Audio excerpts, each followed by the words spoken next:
안녕하세요. 저는 30대 후반 회사를 다니고 있는 여자입니다.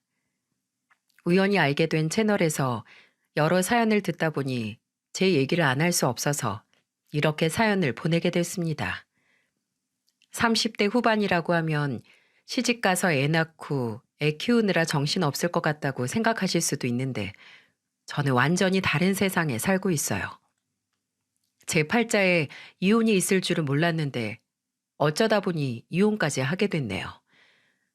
저는 늘 좋은 남자 만나서 결혼해서 행복한 가정을 꾸리고 싶다는 생각을 자주 했어요. 그리고 결혼만 하면 정말로 단란하게 잘 살 수 있다고 생각했죠. 하지만 좋은 남자라고 생각했던 남자가 세상에서 제일 못난 놈이 되어 이혼까지 하게 됐습니다. 저는 이혼하고 나서 제일 많이 하는 말이 이런 말이에요. 하늘이 내린 효자랑 결혼하는 거 아니다. 효자가 대체 뭐가 문제인가 싶겠지만 제가 겪어보니까 효자인 남자만큼 속 터지는 남자도 또 없는 것 같아요. 결혼 전에는 부모한테 잘하는 남자가 가정을 이루고 나면 제일 잘한다고들 하잖아요. 이것도 다 어느 정도 선을 지키는 남자들한테나 해당되는 말입니다. 세상에서 자기 부모가 제일 불쌍하고 안타까운 남자랑 결혼하고 나면 나만 나쁜 년 되기 딱 좋더라고요. 정말 지금 생각해도 속에서 열불이 나요. 지금부터 제가 겪었던 속 터지는 시댁에 대해 털어놓겠습니다. 저는 늘 화목한 가정을 이루는 게 꿈이었어요. 왜냐하면 저는 5살 때 부모님의 이혼으로 할머니, 할아버지 손에서 자랐거든요. 너무 어린 나이에 부모님이 이혼하셔서 그런지 저를 낳아준 어머니 얼굴도 잘 기억이 안 나요. 어머니 얼굴이 보고 싶으면 사진 몇 장을 꺼내봐야만 어렴풋이 얼굴과 목소리가 떠오르는 정도였습니다. 100일 때 어머니가 저를 안고 있는 사진과 가족 사진이 전부였지만 저는 그것만으로도 언젠가 어머니가 절 데리러 오지 않을까 어린 마음에 조금 기대를 했었습니다.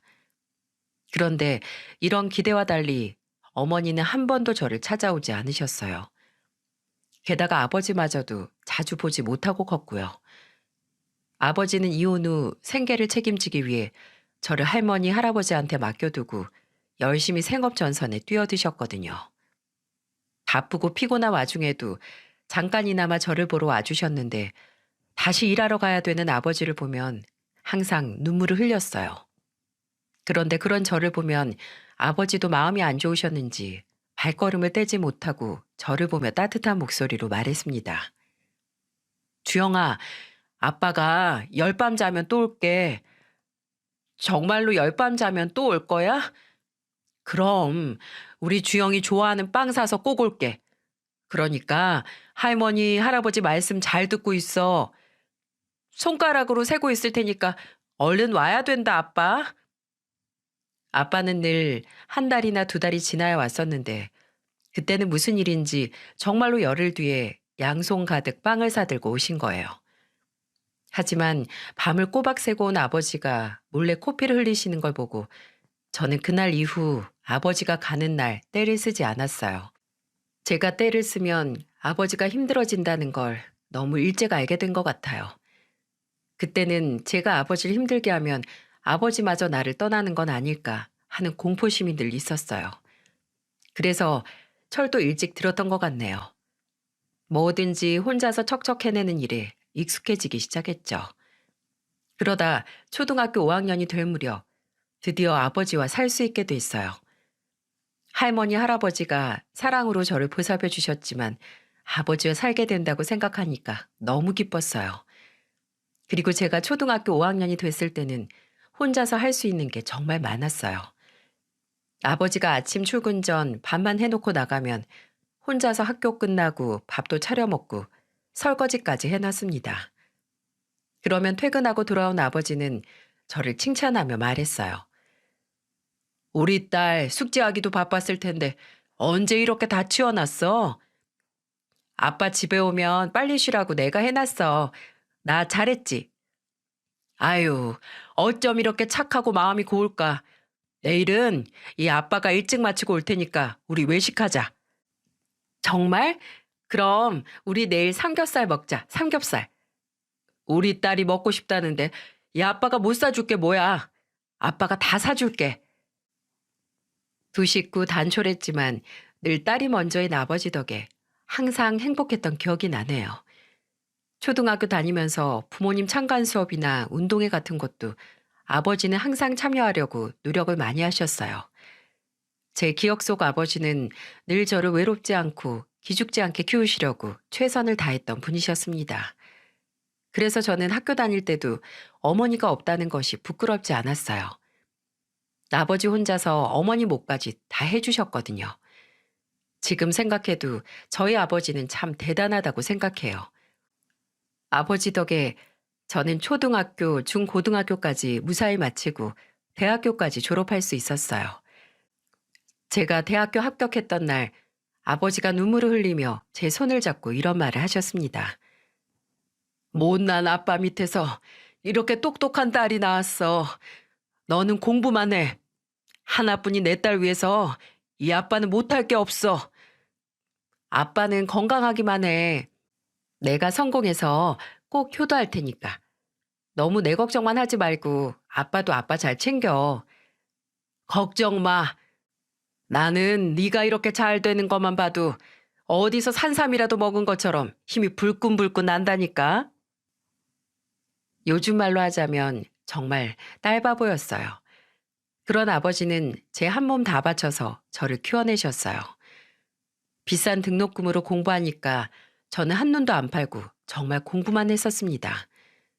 그래서 동기들 중에서도 졸업 후 가장 먼저 취업에 성공하기도 했어요. 그때는 정말 세상을 다 가진 기분이었습니다. 제가 돈을 벌기 시작하니까 아버지도 어깨가 조금은 가벼워지겠구나 싶었어요. 첫 취업을 하고 아버지 정장도 선물해드리고 정말 기뻤던 기억이 납니다. 그런데 사람이 먹고 사는 문제가 풀리고 나면 다른 생각을 하게 된다고 하잖아요. 회사 생활 열심히 하다 보니까 슬슬 주변에 결혼하는 사람도 늘어나고 그 무렵 저도 이제는 단란한 가정을 만들고 싶다는 생각이 들었어요. 그리고 그때쯤 만난 사람이 남편이었습니다. 회사 동료의 소개로 만난 남편은 인상도 선하고 첫인상이 좋아 보였어요. 그리고 대화를 나눌수록 저랑 생각하는 가치관이 비슷하다는 생각이 들었고요. 그때는 남편이 화목한 가정에서 자란 반듯한 사람이라고 느꼈고 이런 사람이라면 단란한 가정을 꾸려나갈 수 있겠다 싶었습니다. 그런 말도 있잖아요. 남자가 자기 부모님들한테 하는 것만 봐도 어떤 사람인지 알 수 있다는 말이요. 누구보다 부모한테 감사할 줄 알던 남편의 효심이 좋은 사람으로 보여지게 만들었어요. 그래서 저는 남편과 비슷한 가치관을 갖고 있다는 생각에 연인으로 발전하게 되었습니다. 대화를 할수록 가족의 소중함을 아는 사람이라고 생각했죠. 한 번은 이런 적도 있었어요. 제가 아버지와 둘이 산다는 사실을 알고 있던 남편은 퇴근 후 만나서 밥을 먹으러 가다 말고 저한테 문득 이런 말을 했습니다. 오늘은 우리 아버님 모시고 저녁 같이 먹는 거 어때? 우리 아빠랑? 갑자기 왜 그런 생각을 했어? 생각해보니까 나랑 저녁 먹고 들어가면 아버님은 혼자서 드실 것 같아서 오늘은 아버님 모시고 같이 외식하는 느낌으로 먹으면 어떨까 해서 말해본 거야. 어때? 그럼 나야 고맙지. 안 그래도 오늘 아빠도 일찍 온다고 하셨는데 내가 전화해 볼게. 아빠도 좋아하실 거야. 저는 그때 아버지를 생각해 주는 남편이 참 고마웠어요. 이래서 가정적인 남자를 만나야 여자가 행복하다는 거구나 싶고 마냥 그 마음이 따뜻하게 느껴졌습니다. 그날 남편의 제안으로 아버지를 모시고 셋이서 저녁을 먹었어요. 남편은 아버지 앞에 반찬을 놔주기도 하고 세심하게 입맛에 맞는지 물으면서 챙겼습니다. 그래서 아버지는 남편을 참 마음에 들어 했어요. 그전에도 아버지와 남편은 짧게 인사를 나눈 적이 있었는데 아버지는 같이 저녁을 먹은 뒤 결심이라도 한 듯 저를 보면서 진지한 목소리로 말했습니다. 남자는 가족 소중한 줄 아는 게 최고야. 그래야 나중에 결혼하고도 딴짓 안 하고 처자식 챙기는 거야. 아빠가 그렇게 말해주는 거 보니까 정말 좋은 사람인 것 같아. 시댁도 화목한 것 같고 결혼하면 행복할 것 같아. 나는 우리 딸만 행복하다고 하면 무조건 찬성이야. 아버지는 남편이 세심하고 가정적이라면서 1등 신랑감이라고까지 할 정도였어요. 그때 시댁은 시부가 개인 사업을 하셨고 시모는 그런 시부를 내조하는 주부였습니다. 그리고 시동생과 아가씨가 있었는데 남편은 백수였던 시동생 시험 준비 뒷바라지를 했대요. 아가씨는 평범한 회사원이었고요. 남편은 늘 가족에 대해 말할 때마다 본인이 장남이라서 더 잘 살아야 한다는 말을 자주 했어요. 그런 생각이 구시대적인 생각이라고 느끼긴 했지만 한편으로는 책임감 있는 사람이라는 생각도 들더군요. 결혼 전 남편은 종종 이런 말을 자주 했어요.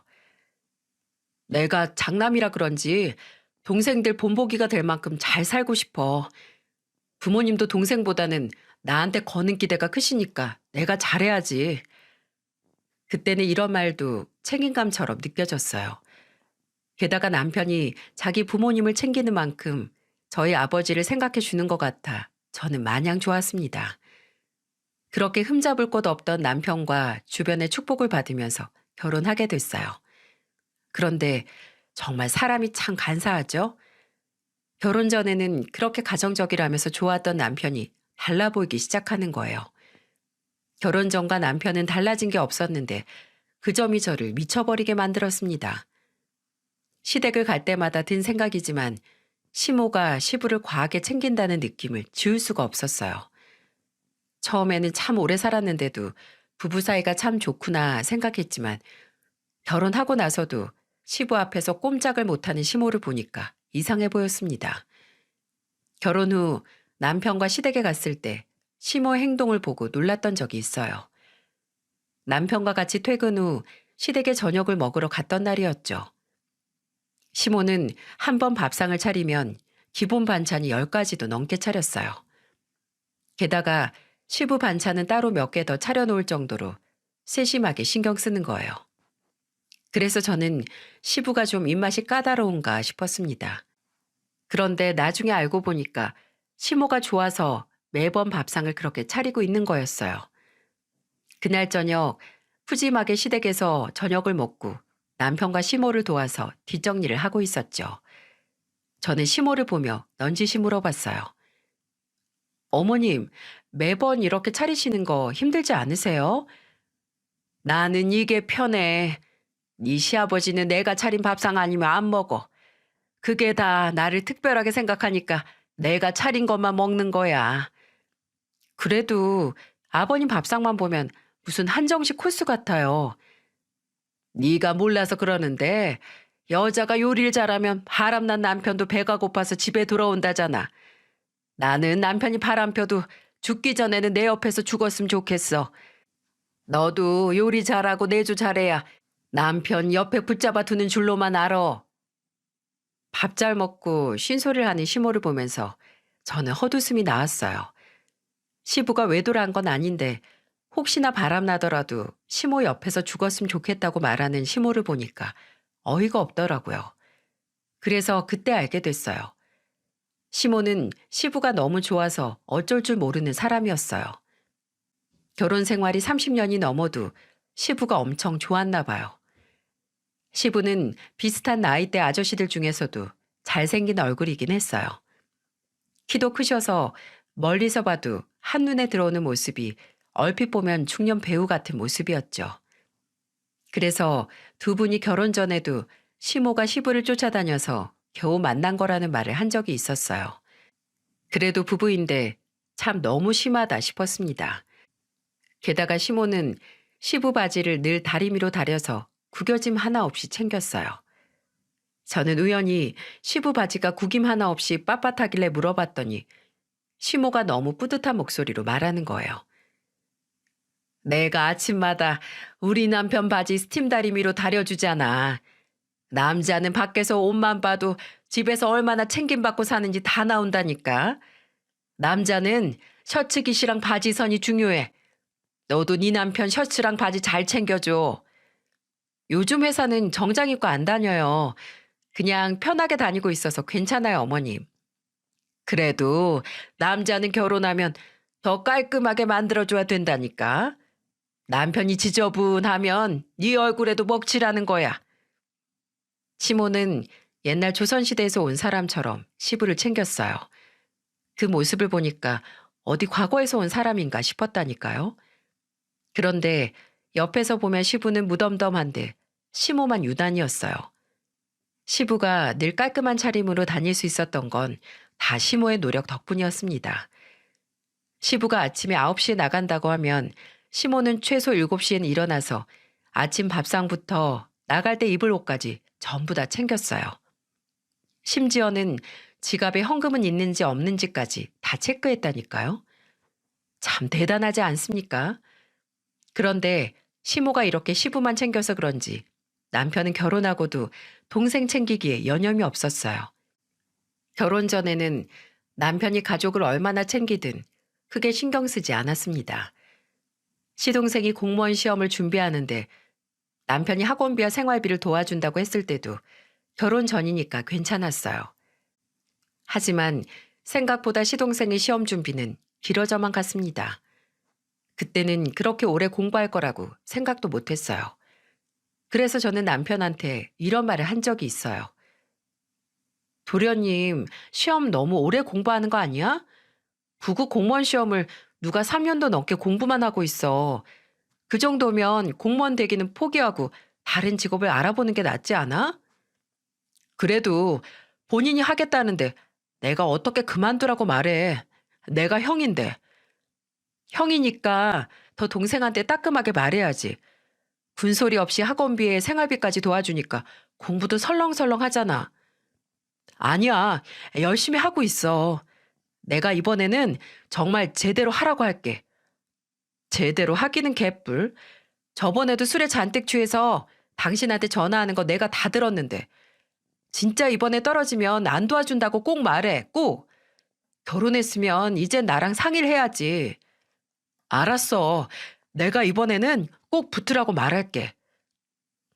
남편은 제가 하도 뭐라 하니까 일단 알았다며 고개를 끄덕였어요. 하지만 저는 내심 불안했습니다. 결혼 전에도 비슷한 나이 또래답지 않게 가족한테 유별나다고 생각했는데 그냥 본인이 장남이라는 생각에 가족들을 2배, 3배로 더 챙기고 있었던 거예요. 그런데 총각일 때면 몰라도 이제는 결혼한 사람이 계속 시동생을 돕고 있으니 제가 답답할 만한 하지 않겠습니까? 그렇다고 시동생이 엄청 똑똑한 사람이면 몰라요. 다니던 대학도 자퇴를 하고 갑자기 공무원 시험을 준비하겠다고 뛰어들었다는데 이게 지금 가망이 있어 보이나요? 아무리 생각해도 끈기도 없고 노력도 할 줄 모르는 사람 같았어요. 그런데 옆에서 남편이 군소리 없이 마냥 챙겨만 주니까 시동생도 편하게 생각하고 있던 것 같았습니다. 그러다가 제가 정말 폭발했던 사건이 벌어지고 말았어요. 명절이라 시댁에 갔던 때였는데 그날 저는 시동생의 실체를 알게 됐습니다. 오랜만에 시댁에는 잘 오지도 않던 아가씨까지 모여서 다 같이 대화를 하게 됐어요. 저는 아무 생각 없이 시동생을 보면서 말했죠. 도련님은 요즘 학원 잘 다니세요? 저번에 학원 옮기셨다면서요. 그런데 그 순간 시동생 표정은 하얗게 질렸고 시부와 시모는 의아한 표정이었어요. 저는 다들 왜 그러나 싶었어요. 그때 시모는 저를 보면서 대체 무슨 소리 하는지 알 수 없다는 표정을 하며 물었어요. 누가 학원을 옮겨? 얘 요즘 집 앞에 도서관에서 혼자 공부하는데 오래 공부했으니까 독학해도 될 것 같다고 혼자 공부한 지 꽤 됐어. 네? 독학이요? 그럼 남편한테 매달 받아가는 학원비는 뭐예요? 그 순간 시동생은 사색이 된 얼굴로 저를 바라봤습니다. 남편도 아무것도 몰랐다는 표정을 하고 있었어요. 아가씨는 한심하다는 표정으로 시동생을 보고 있었고 저는 시동생을 보채면서 물었습니다. 이게 다 무슨 말이에요, 도련님? 매달 학원비 받아가면서 학원을 안 다닌다는 게 무슨 말이에요? 그게 학원이 안 맞는 것 같아서 학원은 안 다니고 혼자예요. 그럼 학원비를 받아가면 안 되잖아요. 땅 파서 돈 버는 것도 아니고 다 생각해서 뒷바라지하고 있으면 형이 주는 돈 쉽게 생각하면 안 되죠. 학원비로 받아간 돈 다 돌려주세요. 다 쓰고 없어요. 주고 싶어도 못 줘요. 저도 연애를 해야 결혼을 하죠. 저라고 뭐 골방에서 공부만 해요? 지금 장난쳐요? 결혼은 누구 돈으로 하게요? 그것도 형한테 손 벌려서 할 거예요? 그 꼴은 내가 못 보니까 학원비 전부 내놔요. 연애를 하려거든 시험에 붙고나 하세요. 저는 시동생을 다그치며 말했어요. 이런 기가 막힌 상황에 시부와 시모도 아무 말도 못하더군요. 정말 기가 막혔습니다. 그동안 학원비로 받아간 돈으로 연애를 하고 있었던 거예요. 진짜 어이가 없지 않습니까? 제가 계속 화를 내면서 시동생을 다그치자 남편은 되려 저를 말리는 거예요. 그러면서 시동생 보고는 찍소리도 못하는데 제가 속이 안 터지고 나만 하겠어요? 어쩐지 아가씨가 시댁 식구들 질린다면서 안 보고 사는 게 속편하다고 명절에만 잠깐 오는 이유를 이제 알 것 같았어요. 세상에 학원비로 연애질을 하고 있던 동생한테도 화 안 내는 남편을 보니까 뭔가 잘못 돌아가고 있다는 걸 직감적으로 알았어요. 그날 남편과 집에 돌아와서 저는 남편한테 이렇게 말했습니다. 앞으로 도련님한테 돈 보내지 마. 아까도 봐. 전혀 뭘 잘못했는지 모르는 게 말이 된다고 생각해? 얼른 붙어서 사회생활 할 생각을 해야지. 지금 결혼 못할까 봐 걱정하는 게 먼저야? 연애하면 안정감도 생기고 공부할 결심도 생기니까 그랬나 봐. 좀 이해해 주자. 지금 이 상황을 이해하자고? 난 절대 이해 못해. 내 친동생이었으면 나 가만 안 뒀어. 당장 작은 회사라도 들어가게 해서 학원비 전부 받아내. 내가 잘 얘기해 볼게. 미안해. 정말 속이 터져버릴 것 같았어요. 저는 그동안 시댁에 잘 안 오는 아가씨가 매몰차다고 생각했는데 정말 이 꼴 저 꼴 보기 싫어서 안 온다는 걸 제대로 알게 된 사건이었습니다.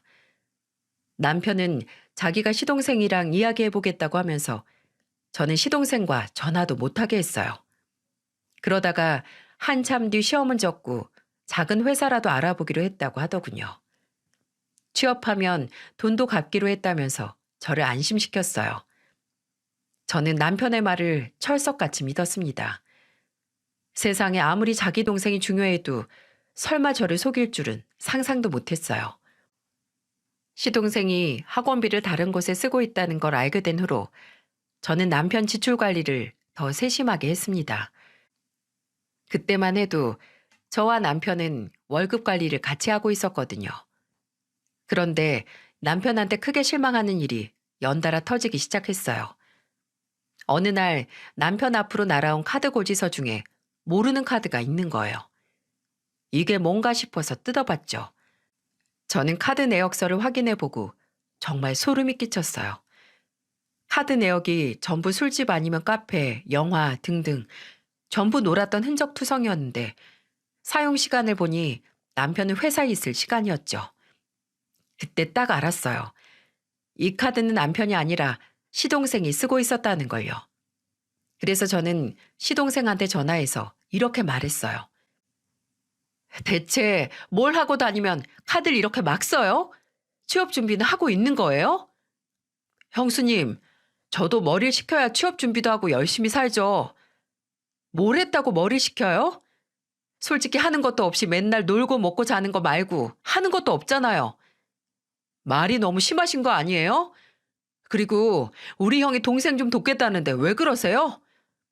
누가 보면 형이 엄청 돈 잘 버는 사람인 줄 알겠어요. 그리고 형이 장가 갔으면 부부가 같이 상의를 해야죠. 제가 반대하니까 그 카드 못 써요. 바로 분실 신고할 거고 앞으로는 도련님이 직접 벌어서 놀던지 공부를 하던지 하세요. 형 좀 그만 털어먹어요. 저는 너무 화가 나서 시동생한테 큰 소리를 쳤어요. 제가 충분히 화낼 만한 상황이 아닌가요?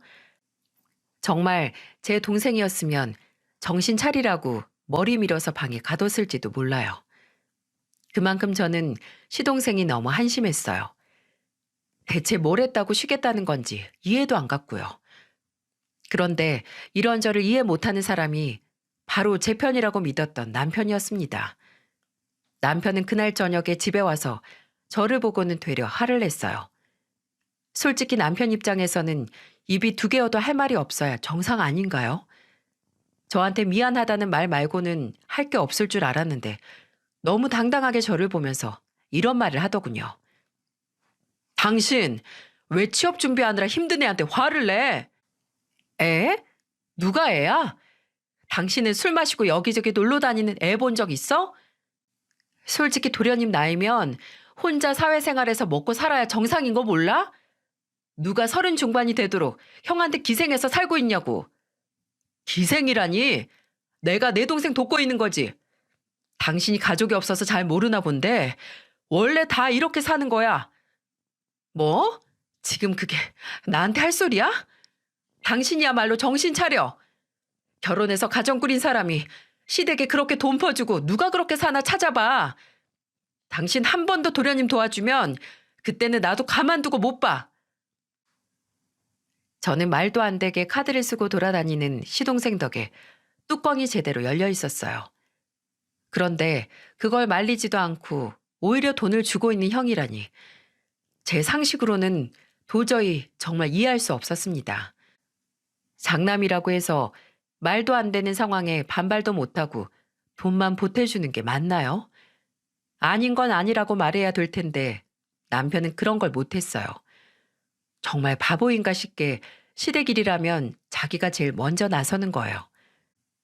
남편이 이렇게 시댁 일에 앞장서는 것만 보면 물려받을 재산이라도 있는 거라고 생각했어요. 시부도 개인 사업을 하고 있으니까 왠지 재산 좀 있을 것 같다는 생각 들지 않나요? 세상에 빚 좋은 개살구도 이런 개살구가 없어요. 시동생을 남편이 돕고 있는 것도 다 시부 사업이 어려워져서 남편이 돕고 있는 거였습니다. 지금 생각해도 환장할 만한 시댁이네요. 그래도 시부 사업 어렵다고 시부한테 돈 안 주니까 다행이라고 가슴을 쓸어내렸어요. 하지만 곧 제가 우려하던 일이 현실로 벌어졌습니다. 시동생한테 신용카드 만들어줬던 사건 말고도 제 뒷목 잡을 만한 일이 또 있었다니 참 듣는 입장에서도 복장 터지지 않나요? 한창 돈 문제로 싸우고 나니까 남편만 보면 돈 타령이었어요. 그러다가 남편이 시부한테 1,500만 원짜리 중고차를 뽑아줬다는 걸 알게 됐어요. 진짜 사람 인내심 테스트하는 것도 아니고 부부 사이에 정말 너무하지 않나요? 돈이 얼마였는지를 떠나서 돈이 나가는 일은 부부끼리 함께 상의를 해야 한다고 생각했어요. 그런데 남편은 저랑 한마디 상의도 없이 시부한테 중고차를 해준 거예요. 이것도 아가씨가 갑자기 시부가 차를 몰고 다니는 게 수상해서 저한테 한번 알아보라고 해서 알게 된 거예요. 그때는 아가씨가 시댁과 사이가 안 좋아서 괜한 오해를 하고 있는 거라고 생각했어요. 하지만 정말 아무것도 모르고 당하고 있던 건 바로 저였습니다. 애당초 남편은 경제적인 걸 저랑 한마디 상의하지 않는 사람이었어요. 저는 집에 들어오는 남편을 보자마자 소리를 지르며 말했습니다. 왜 허락도 없이 시댁에 중고차를 해드리는데? 이번엔 또 차가 문제야? 그게 왜 문제인데? 내가 내 돈으로 해준 거잖아. 결혼했으면 둘이 상의를 했었어야지. 이렇게 화낼 게 뻔한데 내가 왜 상의를 해? 미리 말했으면 나도 생각이라는 걸 했을 거 아니야. 아니, 내가 먼저 상의했어도 똑같았을걸? 진짜 나도 답답해서 못 살겠다. 남편은 자기가 더 답답하다면서 방문을 닫고 들어가 버렸어요. 그 모습을 보니까 기가 막히더군요. 저는 저런 남편과 말이 안 통할 것 같았습니다. 어떻게 해야 남편이 정신을 차릴까 고민에 빠졌어요. 저는 그때 얼마 전 이가 불편해서 밥을 잘 못 드시는 친정아버지가 떠올랐어요. 그래서 더 고민할 것도 없이 친정아버지 모시고 치과 가서 임플란트를 해드렸어요. 저라고 챙기고 싶은 친정 없겠어요? 자기 부모님 귀하면 저희 아버지도 귀한 줄 알아야죠. 그래서 저도 남편이랑 일절 상의도 없이 혼자 결정해서 아버지 모시고 치과를 갔던 거였습니다. 그러자 남편 반응이 어땠는 줄 아십니까? 정말 기가 막혀요. 똑같이 해주니까 뭐가 잘못된 건지 그제야 알더군요. 그런데 남편은 그걸 알면서도 저를 다그치며 말했습니다. 나한테는 우리 부모님 차에 좋다고 난리를 치더니 왜 장인어른을 임플란트 해드리는데? 나도 내가 번 돈으로 해드린 거야. 뭐 문제 있어? 당신 집이랑 우리 집이랑 같아? 왜 다 당신 멋대로야? 뭐가 다른데? 그래도 우리 아버지는 자식한테 손은 안 벌려. 자식한테 피해만 주는 집이랑 같은 줄 알아? 그래도 사이도 자식인데 장인한테 돈 쓴 게 그렇게 아까워? 진짜 말을 말자 말을. 한 번만 더 내 허락 없이 돈 쓰기만 해봐. 그냥 우리 돈 각자 관리하자. 나도 이제 더 이상 돈 관리 같이 못하겠어.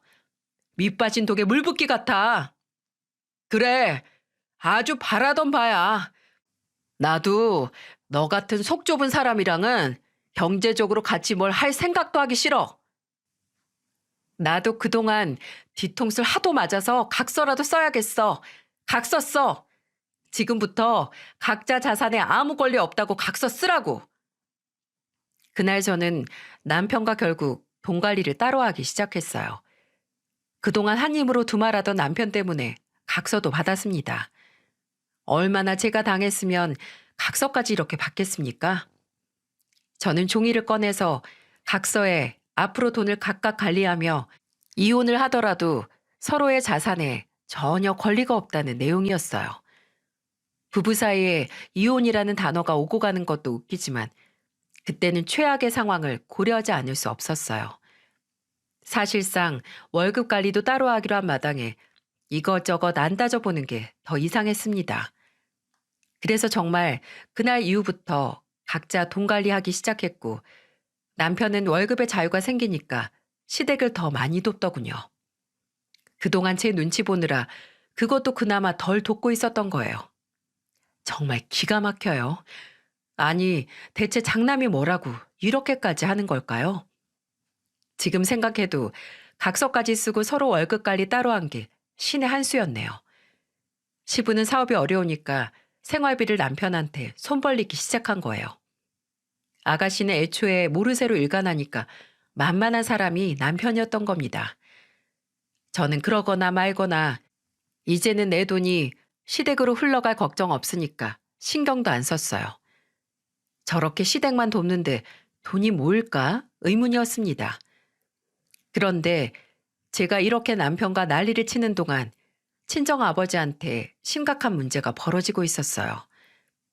아버지가 폐암으로 투병 중이었는데 급격히 병세가 안 좋아지셔서 급히 병원으로 가게 됐습니다. 제가 병원을 갔을 때는 이미 마음의 준비가 필요한 때였어요. 아버지는 저를 보자마자 힘겨운 목소리로 말을 이어나가셨습니다. 주영아, 엄마 없이 외롭게 크게 해서 내가 미안했다. 다 아빠가 못나서 엄마랑 이혼한 거야. 미안해. 내가 입이 두 개여도 너한테 할 말이 없다. 내가 떠나는 길에 너한테 많이 줄 건 없고 내가 살던 집이랑 예금 그리고 보험금 다 너한테 물려주마. 미안했어, 우리 딸. 아빠, 아빠가 이렇게 가면 어떡해. 난 어떻게 살라고. 내가 남긴 게 얼마 되진 않아도 앞으로 너 사는데 도움되길 바란다. 내 딸로 태어나줘서 고마워. 다음 생에는 꼭 좋은 부모 만나서 행복해라. 저는 힘없이 떨어지는 아버지 손을 붙들고 하염없이 울었어요. 이제 세상에 가족이라고는 없는 정말로 고아가 됐다고 생각하니까 눈물만 났습니다. 남편은 우는 저를 부축해 주는데도 저는 그 순간에도 남편이 미웠어요. 아버지가 그렇게 돌아가시고 나자 기댈 곳이 사라진 저는 마음 붙일 곳이 없었습니다. 아버지가 마지막 순간 제 앞으로 남긴 재산은 4억 원 정도 됐어요. 아버지가 살던 집은 시세가 2억 정도 됐고 예금 통장에는 1억여 원 정도, 그리고 아버지 사망 보험금이 1억 정도 나왔습니다. 그렇게 4억 정도 되는 돈을 남기신 거예요. 돈이 있어도 가족이 없는데 이게 의미가 있을까요? 한동안 너무 무기력했어요. 아버지를 많이 챙기지 못했다는 자책감과 이제는 기댈 곳이 사라졌다는 공포감이 들었거든요. 그런데 이런 저를 다시 불붙게 만든 사람이 남편이었어요. 힘이 될 만한 말을 한 것도 아니고 그야말로 복장 터지는 소리를 뚫린 입이라고 막 하더군요. 남편은 아빠 장례를 치르고 집에서 힘없이 앉아있는 저를 보면서 이런 말을 했습니다. 보험금 나왔어? 그 돈 나랑 반 나눠 썼어. 어디서 총 맞았니? 그 돈을 왜 반을 나눠? 그리고 우리 아버지 돌아가신 지 얼마나 됐다고 벌써 보험금 타령이야? 어차피 보험금 말고도 다른 거 남기신 거 있을 거 아니야. 저번에 사위도 자식이라며. 이럴 때만 자식이야? 어? 잡생각하지 말고 시댁이나 생각해. 당신 이제 돈 없어서 시댁에 보낼 돈도 없잖아. 아, 돈이 궁해지니까 진짜 돌아버렸구나. 말도 안 되는 소리를 하는 남편이 화도 화가 나서 저도 악에 바친 말을 쏟아냈어요. 그런데 정말 아버지 떠나보내고 슬픔에 잠긴 저를 보면서 보험금 타령하는 남편을 보니까 소름이 돋았어요. 정말 인간도 아니구나 싶었다니까요. 그런데 정신 나간 건 남편뿐만이 아니었네요. 시댁에 대체 무슨 일이라도 있는 건지 시모까지 저한테 전화해서 아버지 보험금 타령을 하는 거예요. 시모는 저한테 전화해서 다짜고짜 돈 타령을 하는데 저는 그때 전화를 녹음까지 했어요. 친정 아버지 보험금 나왔다며. 이번에 네 시아버지 차 좀 하나 바꿔줘. 곧 생신인데 네가 통 크게 바꿔주면 좋지 않니? 제가요? 대체 왜 제가 통 크게 시댁에 그런 일을 해야 되는데요? 며느리잖아, 며느리. 이번에 며느리 노릇할 기회 준다니까. 그리고 이제 부모도 없는데 시댁에 효도해야지. 시부를 왕처럼 모셔야 너도 좋은 거야. 벤츠 하나 해드리게 네가 돈 좀 보태. 뭐라고요? 지금 다른 돈도 아니고 우리 아빠가 남긴 사망보험금으로 돈을 보태라고요? 귀가 먹었나? 1억만 보태라니까. 생각해봐. 네 시아버지가 나이도 있는데 국산차를 언제까지 타? 주변에는 다 벤츠, 아우디 고급차만 타는데 시부 나이도 있는데 이번에 좀 해주자. 네, 알았어요. 제가 자동차 사서 생일 선물로 보내드릴게요. 가만히 기다리세요. 그래, 잘 생각했어. 이렇게 해주면 네 마음도 편하고 얼마나 좋아. 며느리가 최고네. 저는 다 이걸 녹음해둔 상태였어요. 정말 더 이상은 이런 시댁이랑은 못 살겠다 생각했거든요. 사돈 사망 보험금으로 차 사려는 인간들인데 제가 이런 사람들과 가족으로 더 살 수 있었겠나요? 세상에 아버지 잃은 슬픔에 힘들어하는 며느리한테 어떻게 저럴 수가 있을까요? 저는 지금도 신이 잔뜩 나서 보험금으로 시부차 해달라는 시모 목소리만 떠올리면 귀신이라도 본 것처럼 온몸에 털이 삐쭉 서는 기분이랍니다. 이렇게 속에서 계속 한이 맺혀서 그런지 쉽게 이혼하고 싶지 않았어요. 제가 당한 만큼 시부와 시모한테도 소름 돋을 만한 일 하나 만들어주고 싶었습니다. 그래서 저는 고민 끝에 한 사이트에 제 이야기를 써서 올려봤어요. 제 상황을 객관적으로 봐줄 사람들이 필요해서 한 사이트의 익명 게시판에 글을 쓰게 된 거예요. 익명이라 부담도 없었고 객관적으로 봐줄 수 있으니 저한테는 제격이었어요. 저는 그동안 남편이 얼마나 시댁에 헌신했는지, 시동생이 학원비 떼먹은 이야기, 사망보험금으로 시부차 사달라는 얘기까지 전부 다 글에 썼어요. 그러자 1시간도 안 됐는데 정말 수없는 댓글이 달렸습니다. 그런데 하나같이 시댁과 남편을 비난하는 글들 뿐이었어요. 이 상황은 남녀노소 누가 봐도 어이가 없을 상황이긴 했나 봅니다. 하긴 세상에 어떤 효자가 장인어른 사망 보험금으로 본인 아버지 차를 사줄 발상을 하겠습니까? 댓글이 대부분 이런 반응이었죠. 하늘이 내린 효자가 아니라 악마네요. 병 중에 가장 답도 없다는 사업병, 공부병 걸린 시댁은 빠른 손절이 답입니다. 무슨 조선시대도 아니고 시부를 왕으로 모셔요? 어우, 소름이 돋아요. 얼른 탈출하세요. 저는 이런 댓글들을 하나하나 보고 나니까 이혼을 해야겠다는 결심이 더 확고해졌어요. 그런데 그동안 당한 게 있어서 곱게 도장만 찍고 끝내는 이혼은 못하겠더군요. 그러다가 눈에 띄는 댓글이 하나 있었어요. 그동안 이혼을 생각만 하던 제가 드디어 상도덕도 모르는 시댁에 한 방 크게 먹이고 이혼할 방법을 찾아낸 거예요. 그래서 저는 정말 시부 생일에 맞춰서 큰 이벤트를 준비하기 시작했습니다. 거지처럼 들러붙는 시댁이랑은 엮인 채로 무늬만 가족인 채 사느니 혼자 사는 게 낫다고 생각했어요. 그렇게 만반의 준비를 하다 시부의 생일이 다가왔습니다. 저는 일부러 일이 바쁜 척하면서 남편한테 먼저 시댁에 가 있으라고 했어요. 그러자 남편은 별 의심도 없이 알겠다고 하더군요. 그리고 그날 저녁 시모는 신이 난 목소리로 제게 전화를 했습니다. 기대감과 신이 난 시모 목소리를 들으니까 마지막 남은 정까지 다 떨어졌어요. 그래서 저는 왜 안 오냐고 보채는 시모한테 담담한 목소리로 말했습니다. 어머님 먼저 식사하세요. 저는 갑자기 야근하게 돼서 늦을 것 같아요. 그리고 5분 뒤에 퀵 도착할 거예요. 퀵? 무슨 퀵인데? 설마 차키 보낸 거야? 제가 아버님 생신이라 특별히 신경 좀 썼어요. 상자 2개 도착할 텐데 꼭 생일 케이크부터 열어보시고 상자 열어보세요. 하나는 케이크고 다른 하나는 선물이거든요. 꼭 순서대로 열어보셔야 해요. 제가 준비한 이벤트거든요. 아유, 우리 며느리가 차키만 보내기 미안해서 이벤트를 다 준비했구나. 안 그래도 네 시아버지 벌써 동네방네 소문 다 냈어. 며느리가 벤츠 사준다고 어깨에 힘이 잔뜩 들어갔다니까. 다행이네요. 제가 해드린 이벤트도 마음에 쏙 들었으면 좋겠어요.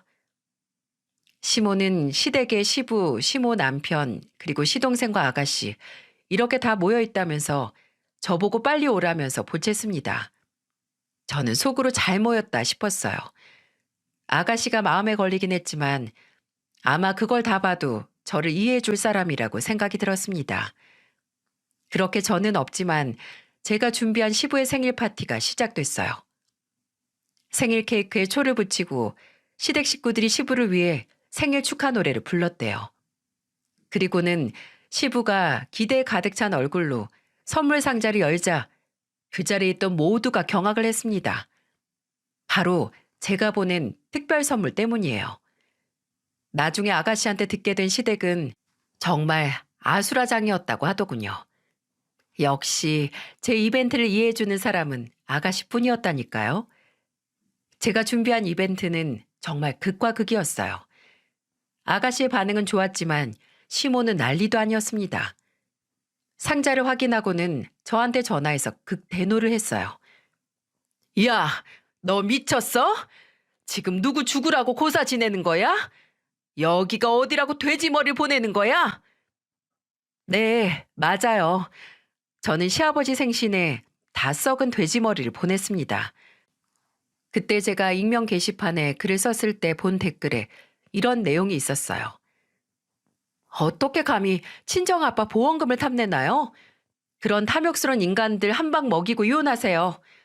그냥 나오면 억울해서 잠 못 잡니다. 썩은 돼지머리 보내서 망하라고 고사 지내세요. 저는 이 댓글을 보고 시댁에 한 방 제대로 먹이고 이혼하자고 다짐했던 거예요. 그래서 정말 시댁으로 생일상이 아니라 고사상에 올리라는 뜻으로 돼지머리를 보내버렸습니다.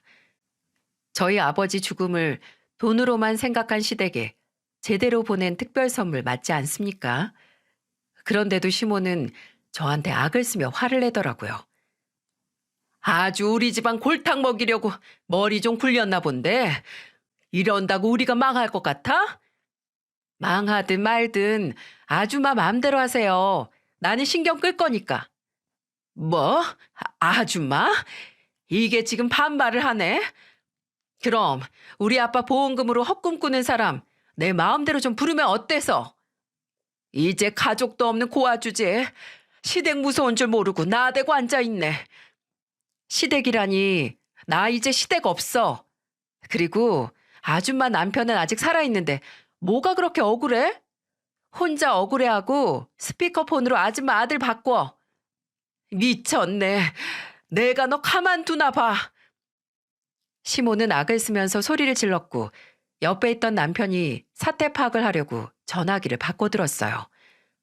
남편은 스피커폰으로 전화를 받더니 황당한 목소리로 말하더군요. 너 뭐 하는 거야? 지금 너 좀 억울하다고 우리 집에 복수하는 거야? 뭐? 복수? 복수도 급이 맞아야 복수를 하지. 한 줌도 안 된 허접한 집안에 무슨 복수. 그냥 내가 한 방 먹이는 거야. 모르겠으면 케이크 밑에 있는 서류나 확인해봐. 이게 뭔데? 아주 가지가지한다. 이혼 서류지 뭐냐? 나는 이미 도장 찍었으니까 너만 찍으면 우리 이제 끝이야. 오늘부터 너랑 나랑 남남되는 거라고. 꼴의 장남이라고 능력도 없으면서 시댁에 다 퍼주더니 꼴 좋다. 너 지금 통장에 100만 원은 있니? 그것도 없지? 나는 너랑 진작에 월급 관리 따로 한 게 천만다행이다. 야, 너 이제 믿을 구석 하나 없으면서 뭐가 그렇게 당당해? 믿을 구석이 왜 없어? 나는 너랑 니네 식구들만 없어도 잘 사니까 걱정 말고 네 앞가림이나 잘해. 누가 누굴 신경 써? 저는 남편한테 시원하게 한마디 하고 전화를 끊어버렸어요. 정말 속이 다 시원했어요. 제가 시댁을 잘근잘근 무시하니까 뒤에서는 시부와 시동생이 뭐라고 떠드는 소리가 들렸는데 더 상대하고 싶지도 않아서 그냥 끊어버리고 걸려오는 전화도 아예 안 받았습니다. 그렇게 전화를 끊고 나니까 아가씨한테서 문자가 왔어요. 새언니, 나이스! 잘 살아요. 최고의 선택입니다. 응원할게요. 아가씨는 끝까지 저를 응원하고 지지해줬습니다. 아가씨도 그동안 당한 게 많아서 시댁이라면 지긋지긋하다고 치를 떨었거든요. 저는 이혼 후에도 아가씨는 따로 한번 만난 적이 있어요. 그래서 이혼 후 시댁 근황에 대해 들을 수 있었습니다. 전 남편은 보나마나 뻔했어요. 시부 개인 사업이 말이 좋아 사업이지 다 망해가고 있었는데 그거 살려보겠다고 대출 끌어다가 도와줬다가 결국 쫄딱 망한 거예요. 그러니 전 시댁도 전 남편도 전부 개털이 된 겁니다. 저 정말 최고의 타이밍에 이혼하길 잘한 것 같아요. 이혼 안 하고 고민만 했다면 이 상황에 또 시부 사업의 보험금으로 돈 좀 보태라고 별소리를 다 했을 게 뻔합니다. 그런데 웃긴 건 전 시댁이 그렇게 쫄딱 망해도 전 시동생은 정신 못 차리고 아직도 망나니처럼 산다는 거예요. 너무 한심해서 이제 욕도 안 나오네요. 옛말에 의가 좋으면 천하도 반분한다는 말이 있는데 제가 오죽하며 이랬겠나요? 제 아버지 죽음으로 욕되게 만드는 시댁에 제대로 한 방 보여줬다고 생각해요. 지렁이도 밟으면 꿈틀한다고 보여줘야죠. 저는 요즘 혼자 남았다는 상실감에 빠지기보다 저 스스로를 챙기며 커리어 우먼으로 살고 있어요. 가끔 외로울 때도 있지만 모임도 나가면서 잘 지내고 있습니다. 이런 일도 겪어보니 이제는 가족이 무슨 의미인가 싶어요. 있으면 좋겠지만 억지로 꾸역꾸역 만들 생각은 없습니다. 이런 삶도 나쁘진 않네요. 이러다 보면 좋은 인연도 만날 수 있겠죠? 관계는 다 물처럼 흐른다고 하는데 마음은 편안해졌습니다. 이렇게 쓰고 나니까 더 편해졌네요. 제 사연 들어주셔서 정말 감사드립니다. 모두들 꽃길만 걸으며 행복했으면 좋겠습니다.